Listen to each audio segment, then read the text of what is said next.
is a production of DallasCowboys.com and the Dallas Cowboys Football Club. How about them Cowboys? Yeah!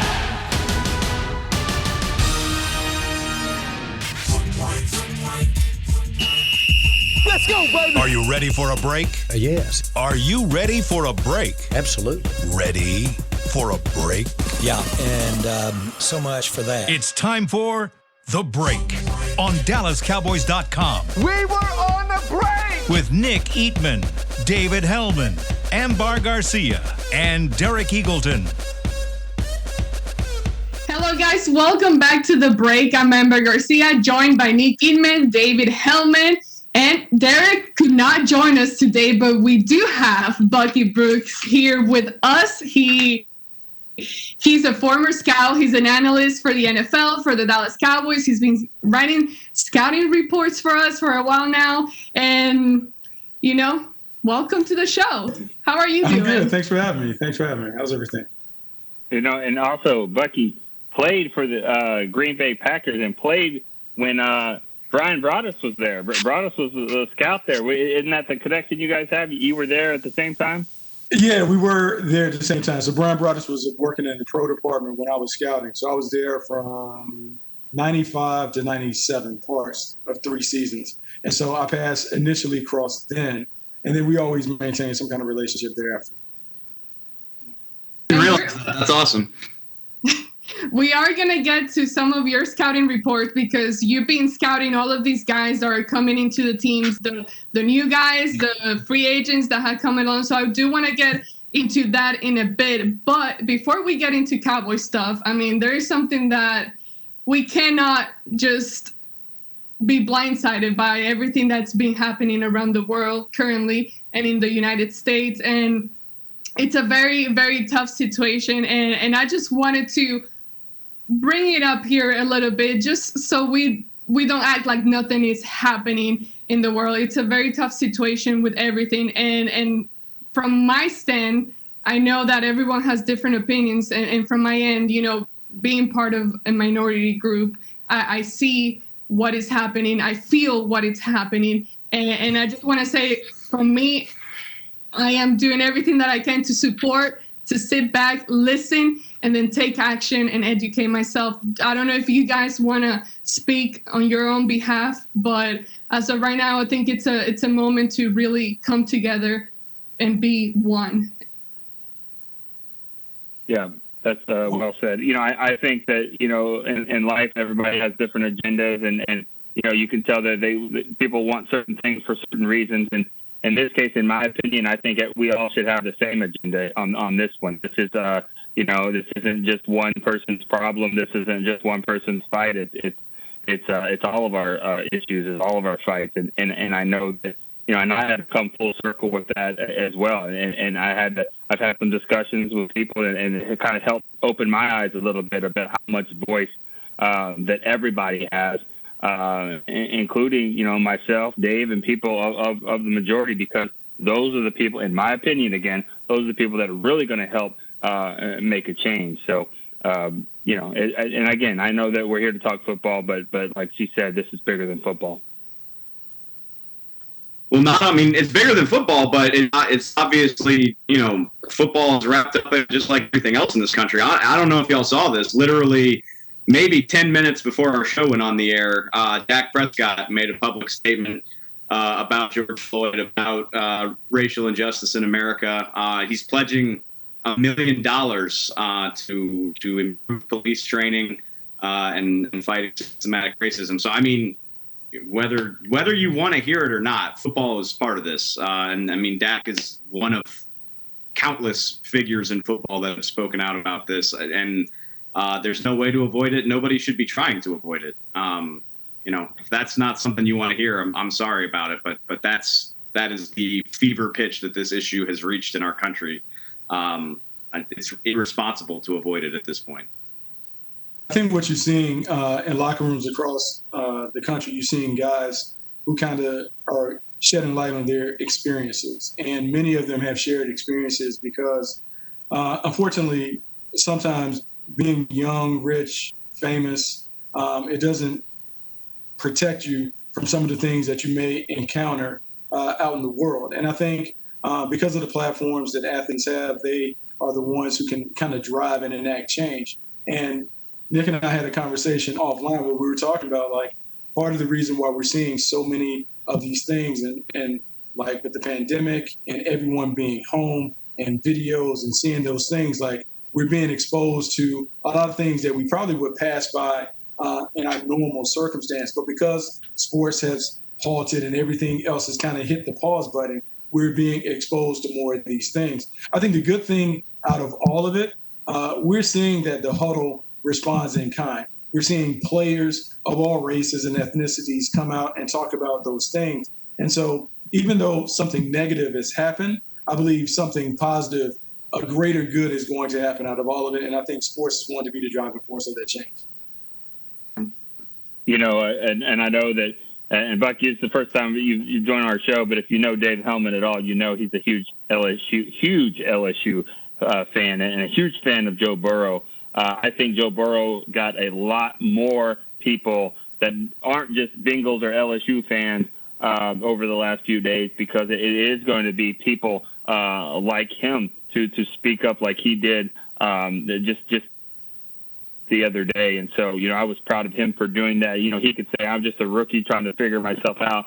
This isn't about that. This is about, you know, this is about humanity. And he, you know, I applaud him for that. I'm a fan of his even more now, just for doing that and taking that platform that he has. And to those listening right now, I just encourage everyone to just educate yourself, listen, put yourself in other people's shoes, and just be patient and willing to have these kind of tough conversations. And while I know this is a lot bigger than football, I also know that a lot of people are very stressed. There is a lot of bad things happening right now, and you guys do want to take a little break from that and just kind of vent and get away from all this craziness. So we are going to talk about the Cowboys and football right now. One of the recent news that came out this week was that the NFL is having teams hold their training camps at home. So the Cowboys most likely, I don't know how official this has been, but these are the reports. The Cowboys most likely will not be able to go to Oxnard, California. I know there have been changes at the facility. You know, there's a field that was taken away with some constructions in Frisco. I just wanted to talk with you guys and just kind of get your thoughts on how this whole thing might affect how the Cowboys have been doing their training camp for the past few years. Well, I mean, for starters, you know, they like to be outdoors. They like that, you know, get some work done out there. And so you can't really do that in Texas in late July and August. I mean, you can, you know, they did that in Wichita Falls. That's why I have a job, is because they decided to do that in Wichita Falls. But I don't think they'll do that very often. You just want more space, more field. And so being out in Oxnard gives them the sunshine, gives them the great weather, but more importantly, it gives them 2 grass fields that they can practice on. And I think that's one thing that they're certainly not going to have, you know, here is being able to be outdoors as much. Yes, you have an indoor facility, but it's one field, and it's harder to get a lot of work done. Yes, they do it during the season, but they don't have 90 players during the season. Yeah, I think most football coaches, and I mean, Bucky, you played football at a high level. You can speak to this. I would imagine you don't want to practice on an artificial field for a month. It doesn't, you know, people talk about it being bad for your legs. I'm not convinced they would want to do that, but it does propose a challenge of, if you're going to practice outdoors on natural grass, they're going to have to do it early in the morning or in the evening, because I don't see that happening in the middle of the day. That's for sure. It's going to be a different challenge for sure. And I do wonder how they'll work through it. I was in Kansas City when Mike McCarthy was the quarterback coach there. He's taken on some of the things that Marty Schottenheimer has done in terms of like physicality, toughness being a big part of the program. However, with the limited space and some of the issues that you're fighting against, like your guys not being in the off-season program, your guys haven't been around, so you really don't know what level of shape and conditioning they're going to report in. I think it will be different. I think what you will see is a mix of OTAs and some of those off-season workout practices and normal training camp practices. It also came down that teams won't be able to have joint practices. So I think the teams that work smarter, not necessarily harder, will be the teams that benefit from this. Mike McCarthy has already said that he had contingency plans. If they didn't go to Oxnard, they had a schedule. And so I think that will work out. One thing that, Dave, you alluded to was they may need to go early. I would expect that if they're going outside, you may see different practice. You may see them go out at 6 a.m. so they can get the work in early before the heat of the day and then come back and follow that up with meetings and the like. They have to get outside. They have to get acclimated to the conditions. They're going to utilize the field space, but they're going to have to do it in a different way. That be open to the media, 6 a.m. And if so, Dave, you're That's my first thought. I'm like, that better not be happening. That better not happen. I mean, we don't have to talk about the logistics of doing our jobs here. I'm sure people don't want to hear that, but I mean, if the Cowboys want to help me get a hotel room at the hotel at the Star, I'll cover a 6 a.m. practice. I don't want to commute all the way across town, but maybe if I can set up shop upstairs from the field, that would be great. One thing to consider, we look at the situation from our own. We know where they practice, but not every. I wouldn't say not every team. I don't think any other team has a high school stadium actually as their indoor facility with that many fans. So basically by telling all the teams that you're going to be practicing or having training camp at home, without saying it, you're saying that there will absolutely be no fans, or at least for those teams that can't do it. I mean, I think that was probably already in place, but I think just by that statement alone means there's no way that they're going to allow that to happen, because most teams don't have the ability there. That'd be interesting. Every time we do that last part of training camp back in Frisco, I always think, I'm like, how is this possible when we're back in Oxnard, 2 fields, and they're all spread? I mean, there are so many guys, and it just takes over the whole place. So it's going to be interesting for sure to see how McCarthy handles everything, maybe split the team, have the defense be outside for a while, offense inside. I don't know. We'll see how they work that out. Were you going to say something, Nick? Well, I'm sorry. I was just going to say, I can tell you one person or a group of people that this is going to really benefit in a negative way is the rehab guys. The guys that'll be out there. They always go on a side field and working on knees and ankle rehabs. Britt Brown and that team. And by in this case, they're going to be outside. They're going to be doing that probably on the grass in 100-degree weather or whatever. So unless they are at 6 a.m. or whatever, but it's just a space issue. We saw it when we were in San Antonio over the for the years, and you couldn't go outside out there, and they really didn't have fields to do that. And they made it work, but it's difficult for sure. The space issue will be something that you have to consider. Also, like what's different than, I guess, when they were in San Antonio, like now they have really tight time restraints. Like I think you have maybe 4.5 hours from the time that you step onto the field for that initial walkthrough. That's all the time that you have. And so I just wonder how creative they can get with their practices, particularly with all the young guys who haven't been exposed to the system. Will we see separate walkthroughs for the rookies and the fringe players, where you have the walkthrough with the regular guys, maybe a practice with the team, and then after all that's done, almost like a small section practice for the young guys to get them up to speed, because the young guys haven't had the benefit of rookie minicamp, OTAs, and the like. And so you have to find a way to kind of rush those reps so you can count on some of those young guys. Diggs and Robinson and those guys are being counted on to play. And so some way, shape, or form, you have to get them ready. They're going to have to figure out a way to get that done.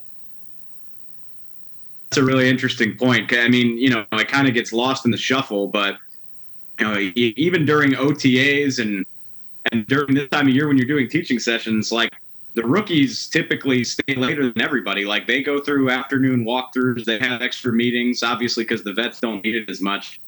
It seems likely that the rookies aren't going to have a chance to do any of that until training camp starts, whenever that is. So yeah, that's going to be a lot of getting up to speed that they have to help those guys with. I've had Go ahead, Nick.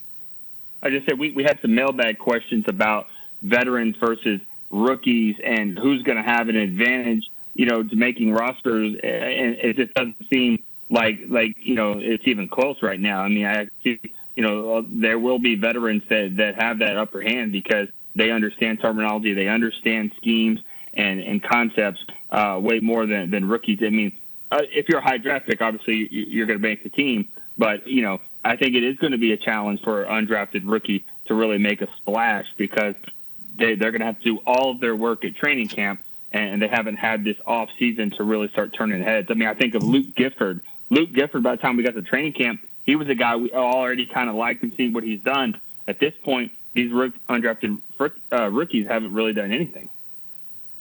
Yeah, it'd be interesting, Nick. You bring up rookies and guys trying to get contributions. I think this year more than any other year, you have to pay close attention to the practice squad. The practice squad has to be a true developmental squad and a vehicle that teams use to get better during the season. So the practice squad guys may not be impactful the first half of the year, but I think what you may see, guys stashed on the practice squad that are getting extra reps during the regular season on the side after practices are done. Week 8, week 9, week 10, you will then begin to see those guys kind of sprinkled into the lineup because now they're ready to understand the offense and defensive scheme and they're ready to make contributions.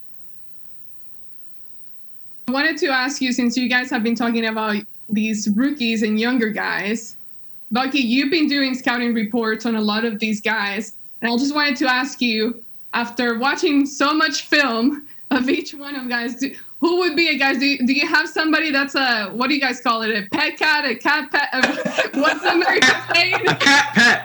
Yeah. Pet cat. Something like who would be a guy for you that has stood out for while you've been watching all this film? Bradley Anae is the guy. Bradley Anae is the guy that people need to pay attention to. Bradley Anae, for whatever reason, fell down the charts, but he's a 5th round pick who has big time talent. And Dallas has traditionally hit on guys like in those stages. The thing about Bradley Anae that makes him a guy that could pop, he plays with a tremendous motor.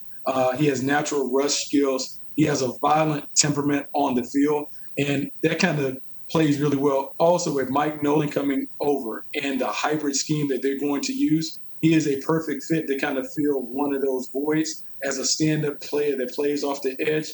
And if you know anything, and I don't know how many Utah players have been on Cowboys rosters in the past, but typically when you get a Utah player, you're getting someone that's physical, someone that's tough, and kind of gets it because they practice and play in a manner that's pro-like. I think he's going to be a guy that from day one he's going to flash right away. Is Utah anything close to Boise State's program? I know it's close in geography, because if so, we do have a good idea about Boise State players. Like those schools, Boise State, Utah, Fresno State, for the longest time, they just had guys that just kind of made it. When you step as a scout on the practice field and watch them go, it was all business. At Fresno State in particular, they used to talk about anytime, anywhere. They did not care. If you want to strap it on, they're ready to go. Utah operates in a similar manner. You've seen a bunch of Utah guys have success in the pros. Bradley and I, Gibson, when we watched him at the Senior Bowl, he was unblockable coming off the edge against high-level players. I think in this scheme, in this system, I think he's going to be a guy that is really, really, really good play. Now I'm racking my brain. I don't think the Cowboys have had a Utah guy, at least not a notable name in the time that I've covered the team. But I mean, Utah, going all the way through the draft process back to last summer, that Utah defense was so impressive. 5 or 6 guys off that unit got drafted. They're so physical, nasty, fun to watch. I'm really excited about Bradley and I. We need here some physical toughness, especially after last draft. After what we saw last draft, we need some guys that can come in here with physical toughness. You hate this defense so much, it's just boiling over. Yeah. No. I don't hate it. It's just all these guys.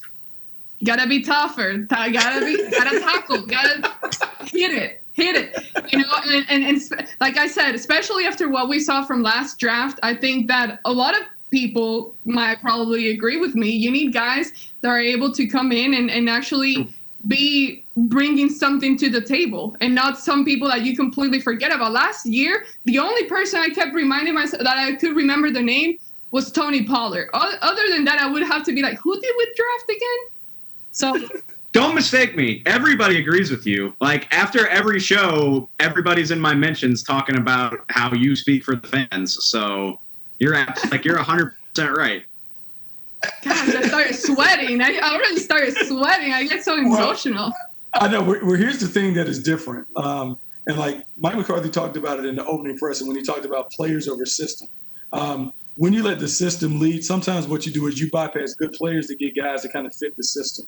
And it can work, but you really got to hit on those things. When you go with players and then you tailor the system around what the players do, you have a better chance of getting it to work. Also, the way they're changing defense from being kind of like what I call a simple system where we're single high safety, they lined up, hey, we're going to do what we do. It doesn't matter what you do. We're just going to be better than you. Like, that's great when you have superior talent. And for whatever reason, it didn't work last year for the Cowboys. This year, Mike Nolan has talked about being multiple, being complex, giving the quarterback different looks. And when you look at the acquisitions, the guys that they've acquired, not only in the draft, but in free agency, you have more guys that can do multiple things and play multiple roles. The challenge will be, can Mike Nolan make it simple enough that guys can grasp it quickly so they can put it into play on the field? That would be the only thing that I'd be worried about and I'd be paying attention to looking at training camp. Well, let's go to a quick break right now. When we come back, we'll dig a little deeper into that because I know a lot of people are still asking about the 4-3-3-4. Which one is it? So I wanted to get y'all input in that once again. And then we have a lot of questions from the fans to answer on here when we come back. Your new apartment's big. Such a great deal. It's okay. Just okay? What's not to... Right above the subway! Well, I bet you don't even notice it after the... That's my neighbor, Angus! A deal that's just okay is not okay. Get a great deal with America's Best Network. Come into an AT&T store to find out how to get one of our popular smartphones for $0 down. Based on GWS 1 score, September 2019. Do you want the most interesting, up-to-the-minute Dallas Cowboys news straight from the Star in Frisco? How about exclusive and on command? That's right, news and nuggets you can't find anywhere else. With our exclusive Cowboys content on Alexa, you can have all the answers, secrets, stories, and more. What's Stephen Jones thinking during a game? What's Joe Looney's favorite pregame meal? We take your questions to Cowboys players and coaches, and you can hear the answers directly back to you. Just say, Alexa, open Dallas Cowboys. Whether you're into being a part of this or more into something like this, SeatGeek has the tickets to the events you love. It's the easiest way to find, buy, and sell tickets. Plus, with their deal score technology, they'll recommend the best seats in the house at the best value. So the next time you're craving this, Hey! Blue 20! download the SeatGeek app and let's go. SeatGeek. Ladies and gentlemen, it's that time again for Tailgating with the OtterBox Boys. OtterBox, the company that builds wildly overprotective phone cases? The one and only. But cases are just the start. OtterBox is the official outfitter of tailgating. If they can keep my phone safe, what can they do for my parking lot party? How about protecting your beverages from suboptimal drinking temperatures with their elevation tumblers? And OtterBox elevation tumblers come in 3 sizes, a 10-ouncer, a 20-ouncer, and even a 64-ounce growler. Check out all the colors and sizes of their elevation tumblers at otterbox.com. Back to the break.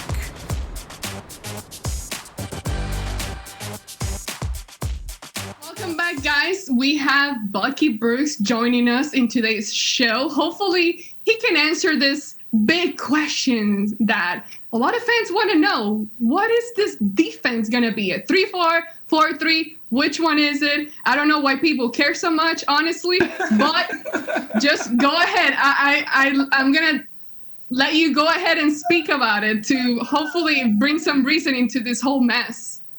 Mike Nolan said it's going to be a hybrid, but given Mike Nolan's history, he skews heavily towards a 3-4 defense. And the only change, really, they needed more size up front to be able to do a 3-4. Because ideally, what you want in a 3-4, your best players are your linebackers. So whoever they designate as the linebacker. So if they dub DeMarcus Lawrence as an edge player and a linebacker. Alden Smith, Randy Gregory, whoever plays on the other side, they'll be a linebacker. The two inside linebackers, Jalen Smith and Leighton Vander Esch, those guys. The reason you need bigger guys inside, Gerald McCoy and Poe, because you want them to clog up blockers so they can run and chase. You want to free LVE and Jalen Smith to be able to just run and chase and go really see ball, get ball. On the edges, what you're trying to do, and the reason it's beneficial to be in a 3-4, you're trying to get your best pass rusher on a running back or a tight end. And the thing about the 3-4 is you can move and stunt and create some 5-man fronts where the offense has to leave one of those guys on one of your better rushers. Mike Nolan has played this defense in the past with Terrell Suggs in Baltimore and created opportunities for him to get a gang of sacks. DeMarcus Lawrence will get a number of one-on-one opportunities, not only against tackles, but they can configure the defense to give him a chance to get one-on-ones with running backs. If a pass rusher is one-on-one with a back, it equals a sack. And so I think what you'll see is more blitzing, more chaos, more disruption up front that should lead to more turnovers. I agree with that, and I really think that, we've said this, Bucky, before, that Jalen Smith, figuring out how to use Jalen Smith in the right way is a very high priority, or should be a high priority for Mike Nolan and this defense. And I think a 3-4 scheme, putting him and Leighton kind of right in the middle, there's not a lot of coverage to be asked for those guys. I think that's exactly where Jalen needs to be. Yeah, with Jalen, like if you go all the way back to when he was playing at Notre Dame, he was so much more than just a sideline-to-sideline linebacker. They would blitz him. They would incorporate him as part of the pass rush. Well, in the 3-4 defense, one of the benefits of being in a 3-4, you have 3 down linemen, but you have 4 stand-up players. And any of those stand-up players can go on a given down to create either a 4-man pressure, which is called a simulated pressure, or you bring 2, you now have a blitz. So in theory, you could bring DeMarcus Lawrence and Jalen Smith from the same side. You can bring Alden Smith from one side, Jalen from the other side. It just gives you a lot of flexibility. And even when they go into their nickel package, which may have a 4-man front, there's just so many creative things that you can do when you add in the blitz pressures. But a lot of that will be dependent upon how well can they cover in the back end. Because if you can cover well in the back end, then you can do more stuff, more aggressive stuff in the front end. That's where I keep landing, which is why, I agree with Amber. It's funny to me that people are clamoring for clarity so much, because that's exactly what everybody was so sick of under the last coaching staff. Rod Marinelli is going to play a 4-3 front. They're going to do this. The pass rushers are going to get upfield. It's the same thing all the time, and people were sick of it. I love the fact that we don't 100% know what this is going to look like. I hope Alden Smith and DeMarcus Lawrence do stand up from time to time. I hope they put their hands down in a 4-3 front. I hope Jalen Smith rushes off the edge in addition to playing linebacker. I hope all that stuff is true. That's what, hybrid, the word hybrid really excites me. I hope that they're as versatile as I think they can be, because they have so many crazy athletes. I mean, both of your defensive tackles can play in both types of fronts. Leighton Vander Esch and Jalen Smith are 2 of the most athletic linebackers in the entire league. They can do a number of different things. You obviously have very versatile pass rushers. We've talked about how, Tyrone Crawford can do everything from 4-3 end to 4-3 tackle to 3-4 end.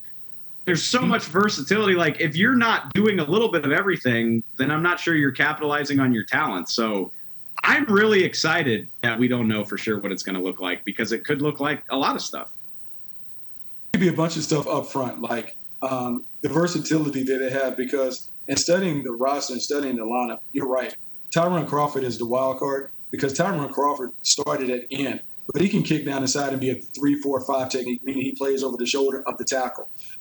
You have Poe and McCoy that can be the 0 and the 3 technique, the nose tackle and the jump tackle, and then you got the stand-up players. But where it really can become funky for teams facing them, the creativity that they now have with the safeties. Ha Clinton Dix, Xavier, was being able to play what we call split safety coverage.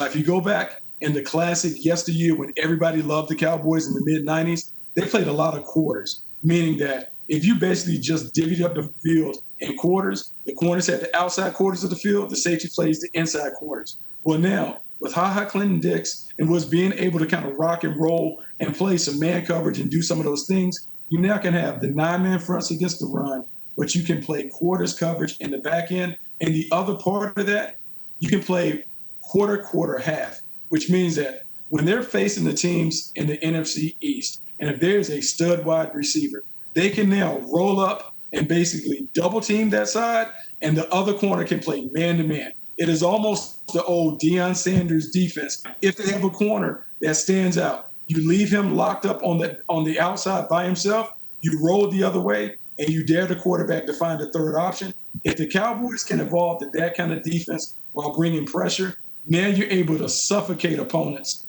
with the different schemes that Mike Nolan wants to bring. I know that smirk. Okay, so I can just say exactly what you're saying. First. No, you laugh first. And let's just say it at the same time because we're both asking the question. Which quarterback do you trust to lock down Sanders? his side of the field? Yeah. Who's Deion Sanders in this equation? That sounds great. It's like I keep hearing a lot of people say with The Last Dance, you know, who's the Scottie Pippen of the Cowboys? I'm like, who's the Michael Jordan? Like, who's the Phil Jackson? Like, you know, who's the Deion Sanders of this? Okay, so think of it this way. Because a lot of times when we think about the Deion Sanders theory, we think about Deion taking on the number one receiver. Well, flip your mind. Put the corner on the number 2 guy, double team number 1, and force them to throw to number 3. So whoever emerges as your top corner, don't put him on the other team's best guy. Put him on the worst guy, double team the best guy, and dare the third guy on offense to be the guy that has to beat you. That's how you play the defense. 1994 NFC Championship game. That's exactly what the 49ers did. That's what they did. They double teamed Michael. Michael had a huge day, and Deion just shut down Harper, and then Kevin Williams had to try to be the other guy, and it didn't work. That's exactly the theory there. So, yeah, it'll be interesting to see, you know, but it's kind of funny how it's all connected, how the tackles need to help the linebackers and how the safeties can play this and the corners. It takes everyone. You know, they say it all the time. It takes all 11, and it really does in that defense. To go back to the point about versatility, and I'm not trying to convince anybody that they're the Legion of Boom. We have no idea how good or bad this secondary could be, but I am really intrigued by how versatile it is, just in terms of the skill sets. I mean, we know Anthony Brown and Jordan Lewis can both play inside and outside. You know, we speculated plenty about, you know, they might want to move Cheeto to safety, or Reggie Robinson has some safety flex. People forget Xavier Woods played slot corner as a rookie.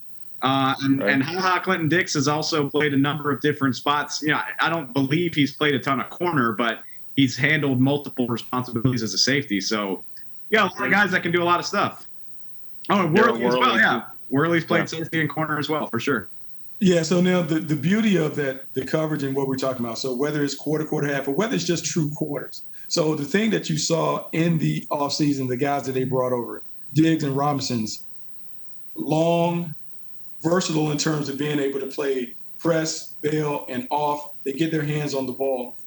Then in Worley, the same thing. So in theory, Mike Nolan has talked about, look, we want to put the guys in a situation where they do what they do really well. But the thing about quarters, you can play quarters press like they used to way back when Jim Bates was the D coordinator, when Jimmy Johnson and all those guys were there, and they locked up and they did things. But you also can walk those guys out and let them have vision on the quarterback. And if the pass rush is really good, they get their interceptions off tips and overthrows. So depending on how much pressure they can create at the line of scrimmage, that can dictate the number of interceptions. To get more interceptions, you have to play more zone because your cornerbacks have to have their vision on the quarterback to see the ball come out. When you play man-to-man like Byron Jones did, the reason why he didn't get a lot of interceptions, his back is always to the quarterback. Those guys get breakups, not interceptions. Mike Nolan has talked about we need interceptions. We need picks. We got to have turnovers. We have to have those things.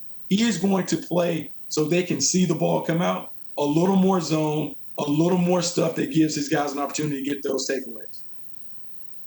It's startling how rarely Cowboys defensive backs played the ball, in the last couple of years of Rod Marinelli's tenure.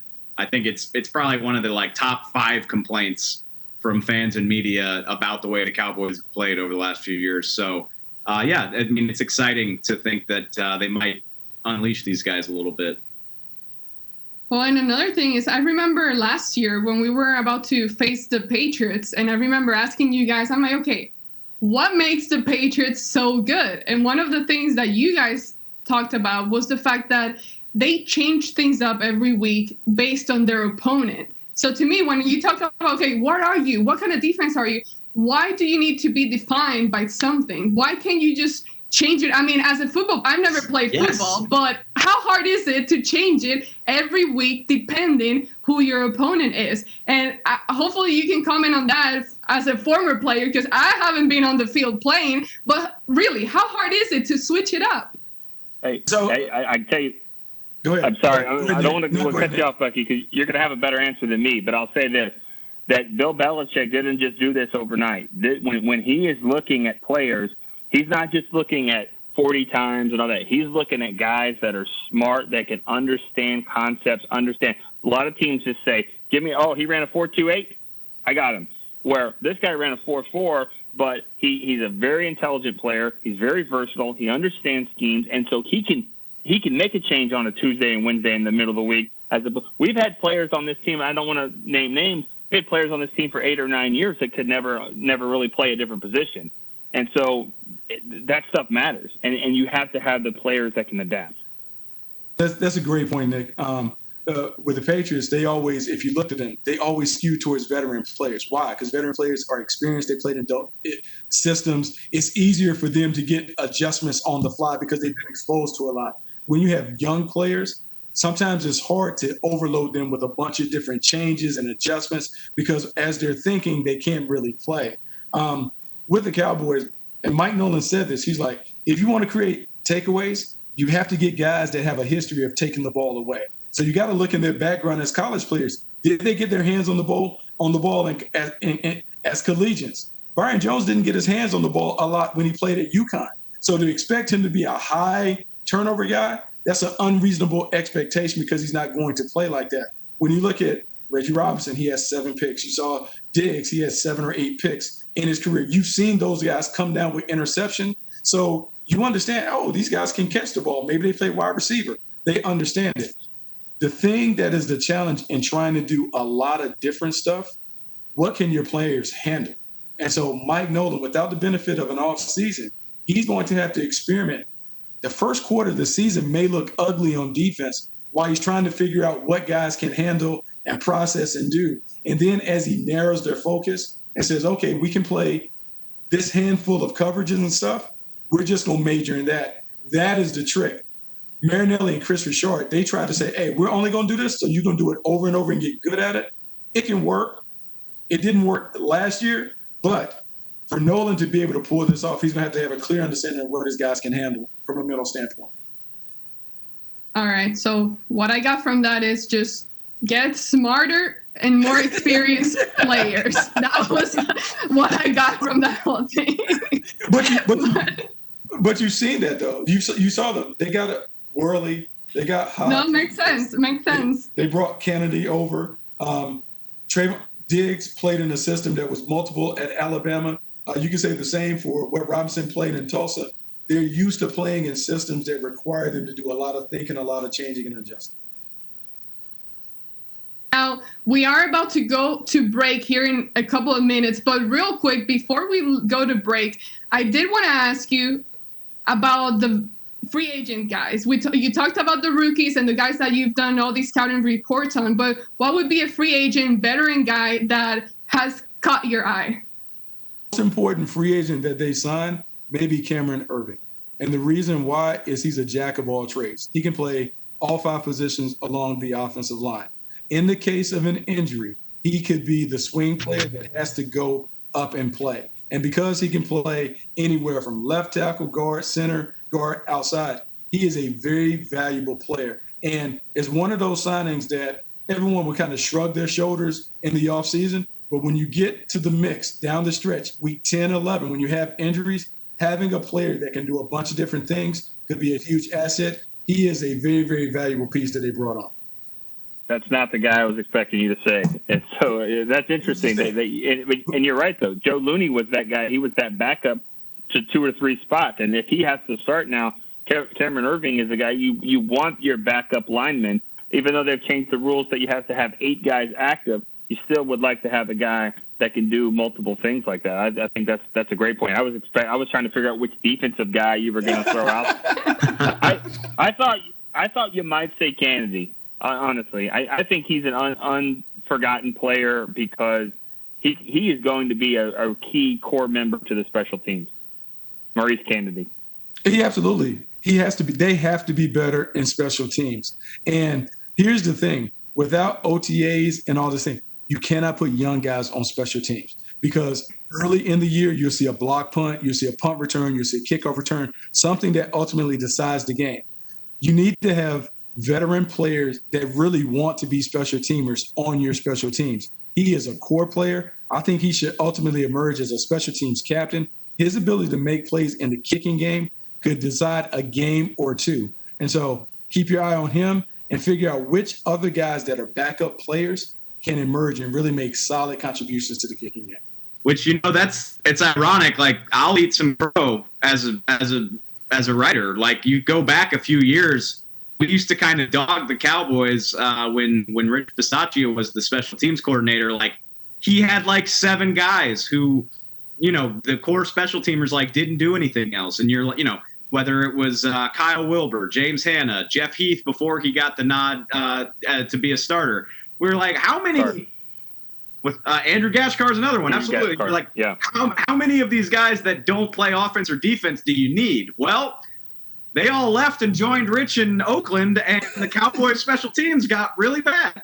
So maybe the answer is you do need a handful of those guys. And I'll say this about last year's staff or last year's special teams. Yeah, they were not good. We know that's been documented. But one of the problems they had was they had a little bit of an issue at the coaching staff of coaches that wanted their players to be focused on a position and not special teams. It wasn't an all-in, buy-in situation. There was too many players that were not starting that were like, I don't want to play special teams. That's a problem. Darren Woodson played special teams for about 10 years, and he was a starter for every one of his seasons except for the first one. So it's a mindset that's got to be, it's got to be changed here. And that starts at the top. You talk about Darren Woodson, all those guys. With Jimmy Johnson, they put their starters. Every starter has to play on at least one special team as a starter. So your defensive starters typically played on punt team because they got to go down and cover and tackle, and it's very important not to flip the field. You have defensive starters on kickoff and return. Like, it has to be a very important part. And to make the roster, it has to be one of those things that early in training camp, your head coach has to stand up there and say, like, look, we may have 22 starters, but the rest of you guys, for you to make it, you have to be able to make special teams contributions and eventually work your way as a backup. Special teams buys you time to earn the right to be a rotational player as an offensive or defensive player, but special teams has to matter. And because you have arguably the best special teams coach in football coming over, you can best believe that the Cowboys special teams are going to be good with Bones Fossil taking over. Thank you so much, Bucky. I know you got to get moving and go do some other things, and we do need to take a break. So thank you so much for joining us today and bringing in some of your wisdom, because Derek doesn't bring wisdom all of the time. So thank you. Wow. All right, guys, let's take a break, and then we keep going with the shows. We do have some questions that you guys have been sending in, and we'll get to them right after the break. Want to use what the pros use? How about the official men's skincare brand of the Dallas Cowboys, Jack Black? Right now you can get the Jack Black Starter, a curated collection of Cowboys locker room favorites for just $10 with free shipping. The starter includes 4 Jack Black skincare favorites plus a full-sized intense therapy lip balm. Go to getjackblack.com/Cowboys and use the code word TEAMJB. That's getjackblack.com/Cowboys. The Jack Black Starter, $10, free shipping. Whether you're into being a part of this or more into something like this,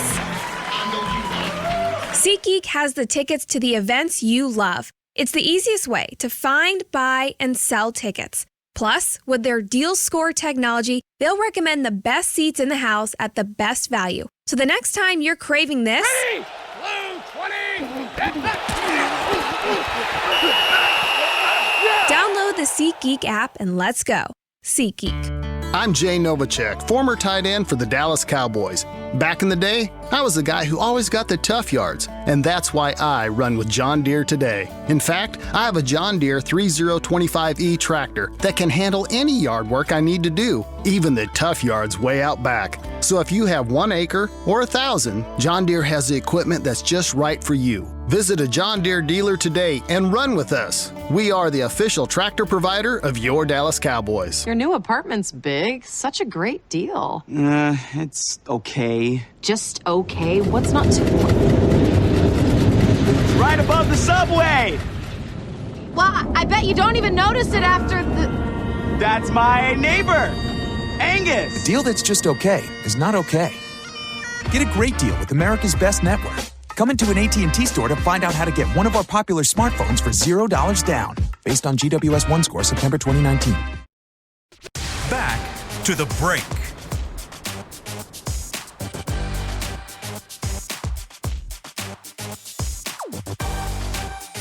Welcome back to the break. Now it's time to answer some Twitter questions that you guys have been sending. This first question is kind of long, so just bear with me. With the possibility of an even higher octane offense this next season, how do you see the boys using Tony Pollard? Will McCarthy using in more creative packages? Is he a bigger receiving threat out of the backfield than Zeke? To answer that last part, yes, I think so. I mean, I think he's more dynamic in space and with the ball in his hands. I think he's got better home run speed. So yeah, absolutely. And it kind of goes back to the whole question about, the defense. Like, I mean, I haven't seen anything. I don't know, but I really hope so. And I trust Mike McCarthy's track record, because what they did with Tony last year just wasn't good enough for a guy that's that talented. And I mean, look, I know Zeke's going to be the lead dog, and he should be. He's great, but you got to find a way to get a guy like Tony Pollard at least half a dozen touches a game. Whether he can move out into the slot, he can catch out of the backfield. He's a damn good traditional running back, kick returner. I keep saying, I think it doesn't seem like it should be that hard to teach the guy how to return punts. I don't think he ever did it in college, but it does. I mean, I feel like you could learn if you spent some time with a jugs machine and a special teams coach. So factor. I would have. Oh, sorry. Go ahead. I'm rambling. I just said I would agree with you on the punt return if they didn't draft CeeDee Lamb. I think CeeDee is a perfect guy that could fit in there. But you're right. I mean, he can jump in there. My thing about Tony Pollard is it's just like you said, he's a better receiver, and yeah, he is a better receiver, but he won't get as many catches as Zeke because Zeke will be on the field more, and it'll create those mismatches. I think the better that Pollard is as a traditional runner, the stronger, he gets better vision, he's a guy they can put in to run the ball, then he can open up and do so many other things. If he's just a gadget player, you kind of know what to expect. But Kamara was so good because Kamara could run the ball right between the tackles. It wasn't just Ingram and then Kamara did other things. If Pollard can do can do everything, then I think he can do a bunch of other things as well. They can create on that, and that's where McCarthy steps in because, I mean, we saw what Kellen Moore did last year. So you still have Kellen Moore in charge there of the offense. So hopefully watching film from last year and having McCarthy's voice, it brings up new creative plays for them to use with Pollard. Now, I do have this other question. What is a new wrinkle that you would like to see the offense do that they can look at this question was kind of worded differently, but basically, what is something that you see from other teams' offense that the Cowboys could maybe bring on their own offense and do themselves? I think you've got, one thing that you can do is you can put a big defensive tackle on there, and he can catch the ball in a wildcat formation and throw it. I mean, we've seen Dontari Poe do that. We've seen Blake Bell do that at college. I don't think, I think it's too early to talk about wrinkles and all that stuff, but I would say that your tight ends can do more things because you've got better athletes at the tight end position than you did in the past. So I could see different things down the field, using 11 personnel at times, but also I don't know if you go 13, but I do think that you'll see multiple tight ends out there and going down the field more than they have. All right. This isn't even innovative. It's like pretty basic, but I would love to see the Cowboys do it because they refuse to under Jason Garrett. I'm stealing this from my buddy Mike White on Twitter.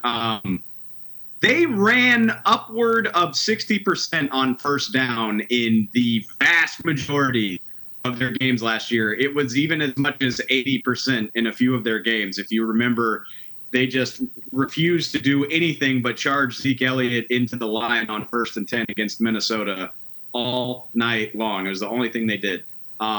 If they could just bring that percentage down, throw on first down, play action on first down, I think that would help Dak Prescott tremendously. I think it would make the offense more dynamic. Not to say Zeke won't be a part of it, but just be a little less predictable. And I think it would go a long way. William just texted me. William Boykins is part of our staff. He's listening to the show, and he's like, here's one thing. Run the quarterback. Run Dak Prescott. Hell yeah, well, that too. And I know you make him susceptible to injury if you do it too much, but he has game-changing ability as a runner. The dude's got 21 rushing touchdowns. How much easier does that make, especially in the red zone? Where 3 yards is the difference between kicking a field goal or scoring a touchdown. It's just way too valuable to ignore that. To me, I've seen him plenty of times be a little more successful when making those passes on the move. I mean, he can throw while on the move. What were you going to say?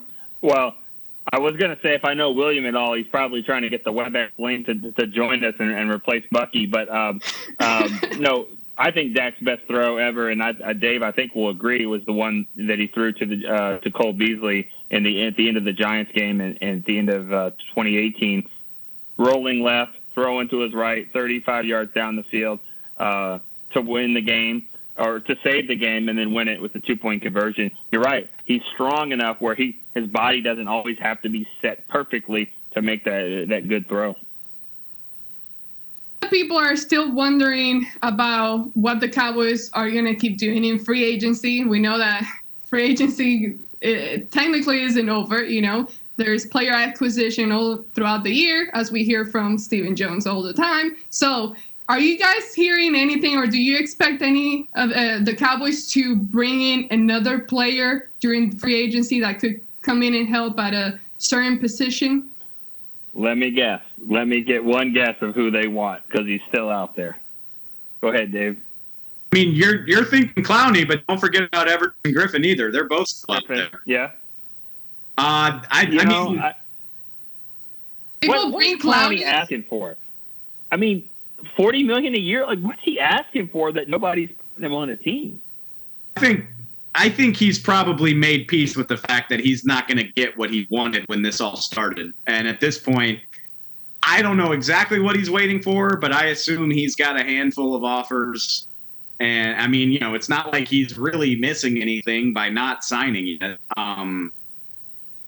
Like I said, I couldn't tell you what he's waiting for, but I'm sure he's got a few choices to pick from. I don't think it's going to be the Cowboys. That's, people have been asking since March, if we cut Tyrone Crawford, can we go after Clowney? I'm like, they could go after Clowney right now if they wanted to. They could do it. Yeah. Our producer Chris Bean pointed out too that Everson Griffin played for George Edwards with the Vikings. I know, honestly, I thought it made a lot of sense because of George Edwards. He's a veteran player. His price probably isn't going to be crazy as some guys could be when they hit the open market. I would be in support of it for whatever it's worth. And the longer this goes, maybe it would be a discounted enough price that it's possible, but I think it's highly, highly unlikely.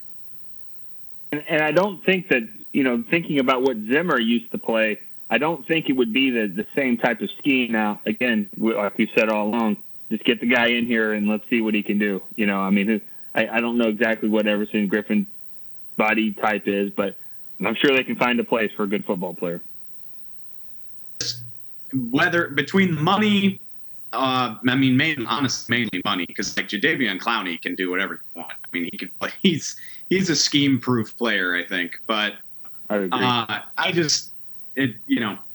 don't see it happening mainly because of the amount of money that you'd have to commit. We're still having the Dak contract just hanging over our heads and just kind of waiting what happens there. With that on a waiting status, does that kind of stop you from trying to sign anybody else through free agency at the moment while you wait to see how much money goes in there? I don't really, like I said, I mean, they could sign those guys right now if they wanted to. Like, you can always find a way to finagle the cap in your favor if you really want to do it.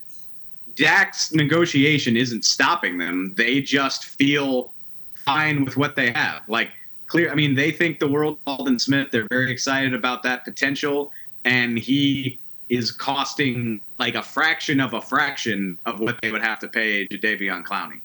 I don't think it has anything to do with Dak. I think they just feel fine with what they have and what they're paying for. We have time for... Sorry, Nick. No, go ahead. I was going to change the subject, so if you want to... Yeah, go ahead. All right. So the last question, since that's the time we have left, other than the obvious, who are the starting secondary? If you had to choose if you're playing tomorrow night, who would you put in your starting secondary? Where's the game? Is there fans? No, just kidding. This is like when we had to rank the cornerbacks for one of our slideshows that we did like a week or two ago, and it was the worst. Okay, if they are playing tomorrow, which is obviously absurd, but if that's the rule, then I'm going to say Cheeto and AB on the outside with Jordan in the slot, and then Haha and Xavier Woods at safety, probably. I mean, how could I lean on a rookie in Trayvon Diggs who's never even practiced in the NFL to play a game? I agree with you there. I think that's the easiest way for us to do this, but I have been told that Darryl Worley is graded out better than a lot of the cornerbacks on the team. So, new coaches, new scheme. Maybe Worley comes in and, they're not really playing favorites. Maybe he comes in and has a chance to play over maybe a Cheeto or Anthony Brown. But you're right. I think it's that combination there, and we'll see what Diggs does and how quickly that he jumps into the situation. But safety-wise, I don't really see anybody else moving in there. I mean, Darian Thompson, maybe. I always forget Darian Thompson, and I like him. I think he's a good player, but I always forget about him. Out of the group, who would you say has the better hands? Just based on what you've seen in the NFL, that we've seen from previous veterans, and based on these guys that have played in college, just kind of laying all those out, who would you say has better hands to kind of get the ball and create some turnovers for the Cowboys? Right now, Jordan Lewis? Jordan. Jordan's got great hands. I know he doesn't have a lot of picks. He also hasn't played a lot of snaps. The interception he had against the turf, against the Bears last year, that looked like a wide receiver. He's got good hands. Maybe Worley might have a few. I didn't realize this, honestly. Clinton Dix has had 3 different seasons where he had 3 or more picks. He had 3 in 2018, he had 3 in 2017, and he had 5 when he was a Pro Bowler for Green Bay in 2016. So that's really encouraging because last year he had 2. He had 2 last year. It's fine. Not amazing, but it's fine. It's 2 more than most. Somewhat better than the Cowboys. 2 more than a lot of people that have played for the Cowboys. That's for sure. There's been years where 2 has led the team, or at least tied. So I'm looking at Worley. Worley has never had more than 2. Actually, he's only got 5 career interceptions. So not as good as I thought. Last question. Time is ending. ending, and this one is just for the fun of it, I guess, because there's not really telling. But with the new coaching staff, will they finally select or choose to defer every single time when they win the coin flip? You know what's funny is in 2016 they took the ball a lot and they scored an opening touchdown a lot, and it really worked in their favor. Like, the team was so controlled by the offensive line and Zeke. You get an early lead and you get to dictate the game, and they won a lot of games comfortably by having a 2-possession, 3-possession lead at halftime. And they just grind people down. So it's not always a terrible idea, but it's usually a terrible idea. So, glad Derek's not in here. Derek will fight you all day on this one. You should defer 99.9% of the time. But if you believe in your offense and you want to set the tone for a game, sometimes I can see the logic behind it. You remember when McCarthy was hired, 9 years ago over here, whenever it feels like so long ago, but the big term was analytics. Cowboys are going to do analytics, and so that's my answer is, what does the analytics say? They're gonna crunch the numbers and moneyball this thing, and whatever it comes out, that's what they'll probably do. I agree. I like kicking off and setting the tone on defense, but especially at home, because that's when the crowd's in their seats and ready to go. But then again, this year, who knows what the situation will be. So a lot of unknowns. I think the analytics probably say you should always defer, if I had to guess. Analytics also say you should go for it on 4th down all the time. But I tend to agree. My coaches. If you wanna hop into that conversation, I basically think you should go for it anytime if you're at midfield or closer, you should go for it. That's just my opinion. Unless it's like 8 yards or further. If it's 4th and 13, you should probably punt. But 8 yards and in, you should probably go for it. Just my opinion. Anyway, sorry. You should get on the headsets on game days. I've been trying. They don't tell these guys how to do it. They don't ask for my opinion, but maybe they should. I don't know. Okay, guys, thank you so much for tuning in today. I know times are tough right now, but hopefully we were able to bring you some little space away from everything that has been happening currently. So thank you so much for tuning in with us. Thank you, Dave, Nick, Chris, Beam, for helping us, and Bucky Brooks for joining in today's show. This has been Cowboys Break on DallasCowboys.com radio. This has been a production of DallasCowboys.com and the Dallas Cowboys Football Club. How about this, Cowboys? Yeah!